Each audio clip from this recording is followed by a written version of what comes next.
महाराष्ट्राच्या वतीनं आज जळगाव जिल्ह्यामध्ये जनसुनावणीचे आयोजन केलं होतं। जनसुनावणीमध्ये विधी सेवा प्राधिकरण असेल, सह आयुक्त असेल, आमचं समुपदेशक असतील आणि त्याचबरोबर संरक्षण अधिकारी या सगळ्यांसमवेत पोलीस अधीक्षक आणि ॲडिशनल कलेक्टर यांच्या उपस्थितीमध्ये या जनसुनावणी पार पडतात।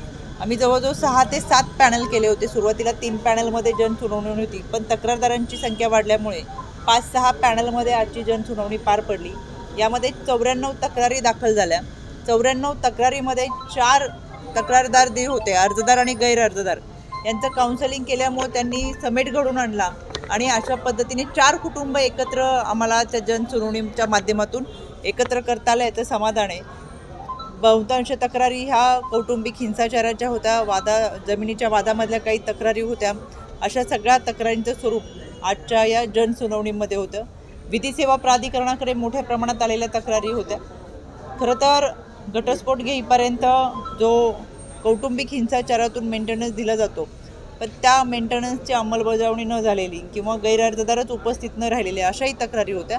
पण जे गैरअर्जदार काउन्सिलिंगसाठी उपस्थित राहिलेले नाहीत, पोलीस स्टेशनमध्ये उपस्थित राहिले नाहीत, त्यांच्यावरती गुन्हा नोंद करण्याच्या सूचना दिलेल्या आहेत। या सगळ्या तक्रारी येत असताना या तक्रारींचा जागच्या जागी निपटारा करण्याच्या सूचना या संबंधित पॅनलिस्टना दिल्यामुळे चांगल्या पद्धतीने आजची जनसुनावणी पार पडली आणि मला खात्री आहे ज्या काही तक्रारी आले त्यांना लवकरात लवकर ज्या न्यायालयीन प्रक्रियेमधले आहेत त्यांना लवकर न्याय मिळावा आणि बाकीच्या तक्रारींना जागजागी न्याय देण्याचा प्रयत्न आजच्या या जनसुनावणीमध्ये झालेला आहे। भारताने महिला आमदारांसाठी 33% राखीव जागा ठेवण्याचा कायदा केलेला आहे। त्याला अनुसरून येणाऱ्या विधानसभा निवडणुकीत आपल्या पक्षाकडून किती महिलांना उमेदवारी दिली जाईल, तुमच्या काय अपेक्षा आहेत आणि या निवडणुकीत महिला आमदारांच्या संख्येत वाढ होईल का असं तुम्हाला? ज्या पद्धतीने कायद्यामध्ये जितके मतदार महिलांसाठी सुटतील त्या प्रत्येक ठिकाणी महिला उमेदवार उभे राहतील, त्याच्यामुळे साहजिकच आहे, ही कायद्याची प्रक्रिया आहे। ज्या जागा महिलांना जातील त्या जागेवरती महिला उमेदवार उभे असतील, तितक्या जागा महिलांना प्राधान्य देताना बघायला मिळत नाही आपल्याला। पुरुषांच्या तुलनेमध्ये थोडं प्राधान्य मिळत नाही महिलांना।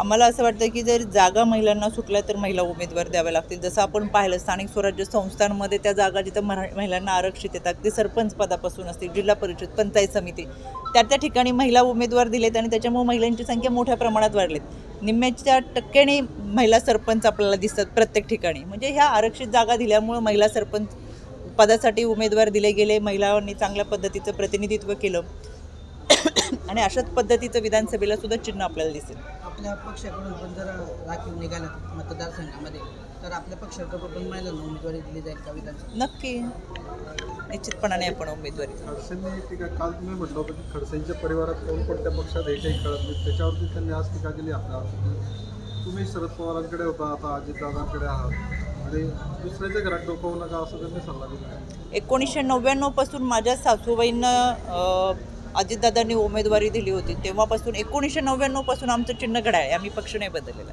त्याच्यामुळे त्यांचे बिचाऱ्यांना जे माहिती पुरवतात त्यांच्याकडून माहिती कमी दिली जाते, बहुतेक अभ्यास कमी पडतोय आणि माहिती फार नसल्यामुळे त्यांची फार अडचण येते आहे। आमचं चिन्ह तेच आहेत, आम्ही त्यांच्यासोबत आहेत, आम्ही पक्ष बदलून कुठे गेलो नाही। त्याच्यामुळे आम्ही आमचं पाहतोय, त्यांनी कोणाकडे डोकू नये असं मला वाटतं।